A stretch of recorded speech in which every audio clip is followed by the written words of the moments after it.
আগের ভিডিওতেই দেখেছো তোমরা উনুন রেডি করে ফেলেছি। এখন দিদি প্রণাম করে নিল আর উনুনটাও জ্বালিয়ে দিল। তো উনুনে তো আমরা খুব একটা কি আমরা রান্নাই করি না, এদিকে মোটামুটি সবাই গ্যাসেই রান্না করে।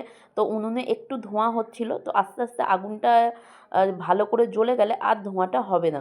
এদিকে কড়া বসে গেছে আর রান্নাও শুরু হয়ে গেছে। মাংসর জন্য ভাজা হচ্ছে আলু, আর এদিকে ভাসুর আর বৌমা নাচ করছে। আমরা তো নাচ দেখতে দেখতে এদিকে রান্নাটাও করে ফেলছিলাম। পাড়ার একসাথে আনন্দ করার মজাই আলাদা। আর এইদিকে মাংসটাও কষানো শুরু হয়ে গেছে। আর কারা কারা এরকম পাড়ায় একসাথে পিকনিক করো অবশ্যই কিন্তু কমেন্ট করবে, করে জানাবে। তোমাদের সাথে কথা বলতে বলতে মাংস হয়ে গেছে, ফ্রাইড রাইস হয়ে গেছে, এখন বাজে প্রায় 11টা। এখন আমাদের সেই মুহূর্ত পিকনিকে একসাথে খাওয়া। এখন তো মাটিতে বসে খাওয়ার চলই উঠে গেছে, সবাই চেয়ার টেবিলে বসে খায়, সাহেব হয়ে গেছে সবাই। তো যাই হোক, আমরা কিন্তু মাটিতে বসেই আজকে খাবো। এদিকে খাবার রেডি করে দেওয়া শুরু করলাম। আর আমাদের মেনুতে ছিল ফ্রাইড রাইস, চিকেন, স্যালাড, চাটনি, পাঁপড়, মিষ্টি।